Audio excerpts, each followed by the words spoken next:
Chers auditeurs, Dear listeners, bonjour. welcome to Kumdashi Podcast Season 5 Saison 5, dans le monde fascinant des architectes. and in the architectural projects. Je suis Anne-Charlotte Deponte, passionnée d'architecture et docteur des universités en histoire de l'archi. I am one of the spokespersons of Anne-Charlotte, who is a PhD in architecture history. Merci Thank you d'être avec moi aujourd'hui. to be with us today. Et And maintenant, now, lundi en français, place au talent. and Wednesday, let's talk projects. In English, of course.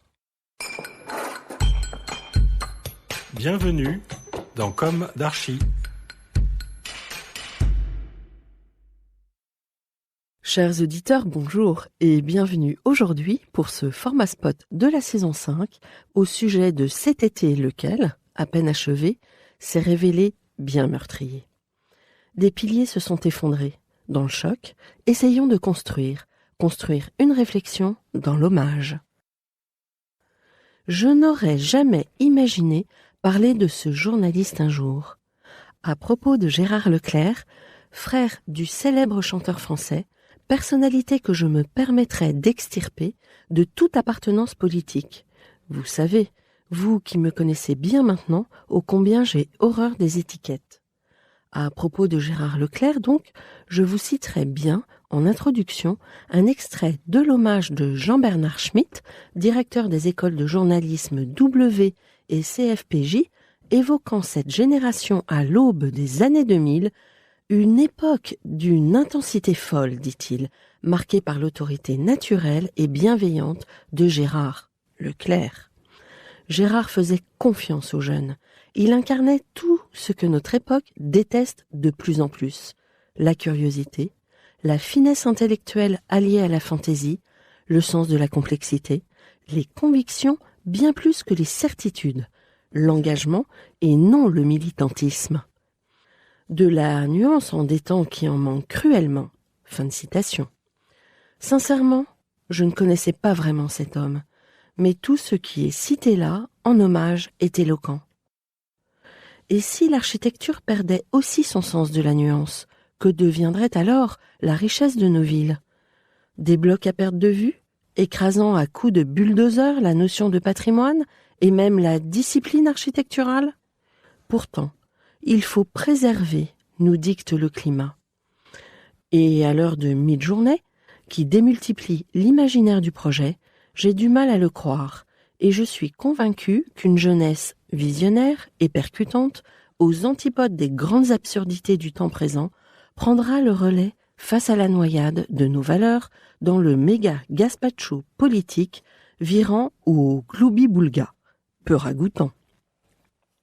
L'été a été meurtrier, et tout passe, certes. L'éphémérité. Ce que la jeunesse arrogante a du mal à appréhender. Mais bientôt, nous aurons des nouvelles d'Europan. Je me régale par avance à l'idée d'en découvrir les résultats. Et vous? Mais patatras.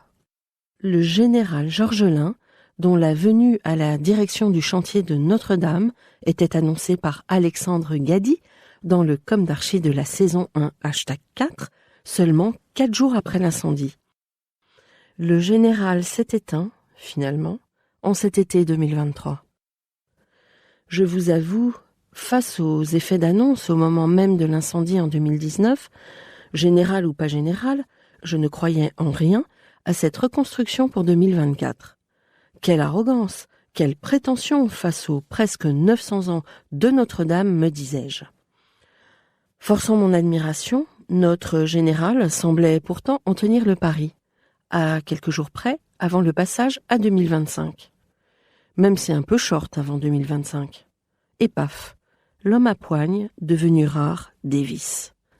L'Élysée, dans son hommage, évoque l'inauguration du 8 décembre 2024.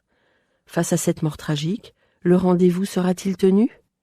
L'Élysée soulignant « Il était une force qui va », citant la formule fétiche du général Georgelin « Vivre en surface vous punira en son temps, d'avoir ignoré l'avenir qui toujours hérite ». Un grand militaire s'en est allé, et la modernité dans tout cela, semble-t-il vouloir et encore nous dire. Justement, l'un des grands garants de l'architecture contemporaine vient lui aussi de nous quitter, décidément. Permettez-moi, de manière absurde et totalement vaine, de lui adresser ces quelques mots informels. Monsieur Cohen, je vous ai écouté, je vous ai croisé, je vous ai lu. Nous avons à peine échangé 3 mots, car j'étais bien trop timide. Je me sentais écrasé par votre génie. J'ai vu quelques expositions de vous. À l'époque de mes études en histoire de l'art à l'université de Paris 1, portée à ce moment-là par Gérard Monnier, j'avais perçu une bataille d'école entre l'histoire à l'université et l'architecture dans les unités pédagogiques. Un tiraillement qui me rendait triste, percevant que l'architecte s'autoproclamait seul légitime, moi-même formé à l'école de l'histoire et sa méthodologie incontournable. Décidément, l'architecte était trop absorbé pour se rendre compte de ce que je jugeais comme une méprise. Je pensais transdisciplinarité. J'étais rêveuse. L'écosystème des écoles d'architecture était certes prêt à rencontrer la sociologie. Mais l'histoire à l'université, trop poussiéreuse. Trop poussiéreuse ?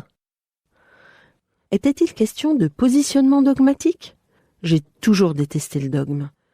Si l'on en croit l'article de Julie Arnaud, daté du 21 avril 2020, « À quoi servent les historiens de l'architecture ?», article nourri par le travail de Richard Klein, paru dans Chronique d'architecture, la fracture n'est toujours pas réglée. Jean-Louis Cohen, polydiplômé et enseignant en école d'architecture, vous vous êtes accompli. Vous, devenu incontournable, vous étiez du bon côté. L'historienne de l'architecture en herbe que j'incarnais manquait totalement de confiance en elle. Je me suis alors contentée de vos écrits. Aussi peu intéressée par les rondes jambes ou autres attitudes de groupie, encore moins les honneurs, sans regret. Ce qui doit se faire se fait. Mais vous savez, j'ai adoré arpenter les murs de l'Institut d'art et d'archéologie du 3 rue Michelet, Paris 6, avec ma grande copine Émérance. J'ai adoré être appelée à charretter à l'école d'architecture de Belleville par mes potes. Je préférais sans doute le quotidien diurne dans le 6e arrondissement, quitte, mon estomac d'étudiante un peu vide, à me cogner la tête rue d'Assas dans la vitrine de Constant, happé par un dôme en chocolat parfait, plutôt que de slalomer entre la misère et les crottes de chiens en plein jour sur les trottoirs de Belleville aux abords de l'école. En plus des pâtes chinoises qui me permettaient de tenir. En plus des trottoirs de l'appartement de la rue de Couronne. La souffrance, les deuils et les crottes, j'en avais déjà eu trop tôt une magnifique dose. La puissance et la beauté aussi est la manufacture d'orgue, me direz-vous. Avec ma culture familiale entrepreneuriale, mon choix était fait. Mieux vaut faire envie que pitié. Le champ historique s'ouvrait à moi si grand. La lecture du projet ne me posait pas de problème, étant tombée dedans enfant. Le travail et le destin feraient le reste. Vous aviez tellement d'avance, immergé dans la réflexion dès l'enfance, et dans vos recherches de plus en plus nourries, vous avez remarquablement fait fi à l'intérieur de vous-même de la fracture archi-histoire. Vous embrassiez tout. Histoire et architecture s'entremêlaient avec brio. Vous disiez qu'il fallait éviter que l'historien de l'architecture devienne une sous-littérature toxique faite pour entretenir le roman national. Rien que cela. Vous êtes devenu au fil des jours architecte, historien de l'architecture, théoricien et critique, titulaire d'une chaire d'histoire de l'architecture à l'Université de New York, professeur invité au Collège de France et dans de nombreux autres établissements à travers le monde, membre des conseils scientifiques du Musée d'art moderne de New York, le MoMA, du Centre canadien d'architecture à Montréal, de l'Académie des arts de Berlin et pas seulement. Pour autant, vous étiez le fervent défenseur de l'architecture du XXe siècle. Peut-être en aurait-il fallu encore 10 comme vous pour faire aimer du grand public cette page d'histoire fascinante. Ceci étant, à votre génération, il faut avouer, vous avez fait fort, très fort. Vous avez pris une sacrée place, ou plutôt une place sacrée, c'est sûr. Vos brillants éclairages devraient avoir encore une longue vie après vous. C'est sans doute pour cela que j'ose vous parler ainsi, quelques jours à peine après votre grand départ. La dernière fois que je vous ai croisé, Vous étiez à fond de ballon, conduit dans l'aéroport de New York, sur une chariote, en route vers Paris. Votre avion sur le point de décoller, le sourire aux lèvres, amusé par la course, c'est certain. Nous étions en 2019, juste avant la véritable chute, la chute de nos valeurs, l'effondrement de notre écosystème santé et prospérité. Aujourd'hui, nous hésitons entre période de rémission ou maintien en respiration artificielle. Mais quelle était cette architecture du XXe siècle que vous défendiez tant? Pour l'illustrer, permettez-moi cette longue citation-conclusion extraite de votre ouvrage « Mies van der Rohe », paru aux éditions Hazan en 1994. Conclusion que j'aime extirper de ma bibliothèque et lire souvent à voix haute.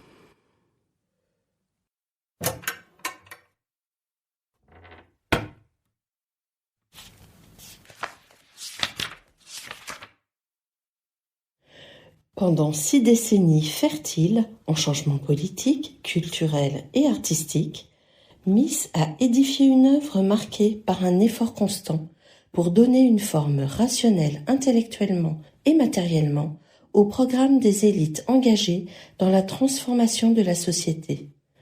Utilisant l'acier et le verre, matériaux de la grande industrie, dans des configurations déterminées par les stratégies esthétiques de l'avant-garde, et pourtant marquées au sceau du classicisme, Mies a élaboré dans ses types initiaux et dans leur déclinaison des catégories d'édifices aussi révélateurs du mode de production capitaliste que les palais florentins l'étaient du féodalisme du Quattrocento. Plus qu'aucun autre architecte de la modernité, il fait ici figure de metteur en forme de la modernisation, exécutant en définitive le programme que Peter Behrens avait esquissé pour l'AEG au début du siècle.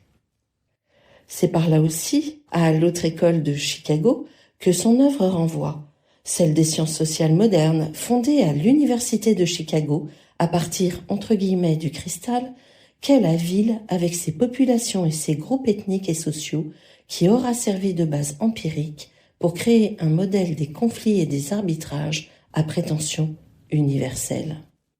Grâce au champ d'action ouvert par l'ITT et les commandes de Greenwald, Mies aura pu lui aussi élaborer de tels modèles, mais dont la reproduction par d'autres architectes, échappant à la rigueur de son contrôle, montre qu'ils n'avaient, eux, rien de reproductible. La présence même du buste de Mies, sculpté par Marino Marini, à l'abri du rez-de-chaussée du bâtiment d'IBM à Chicago, rend compte en définitive de son attitude devant le monde. Taillé dans la masse, son visage solide et percé par un regard souverain sur le siècle, sa bouche figée entre une moue devant la médiocrité de la ville qui l'entoure et une appréciation gourmande de la qualité des pierres et du métal qui l'en protège. C'est vrai que je me paie le culot de vous rendre hommage.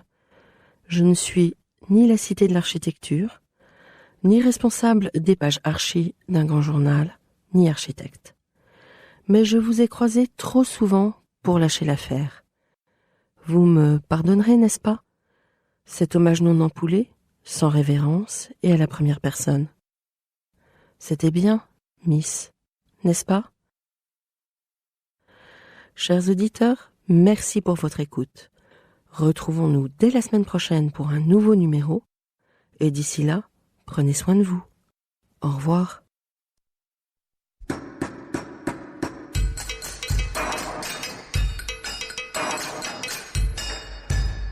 Chers auditeurs, merci pour votre écoute. Merci à Julien Rebourg qui nous accompagne sur la partie son.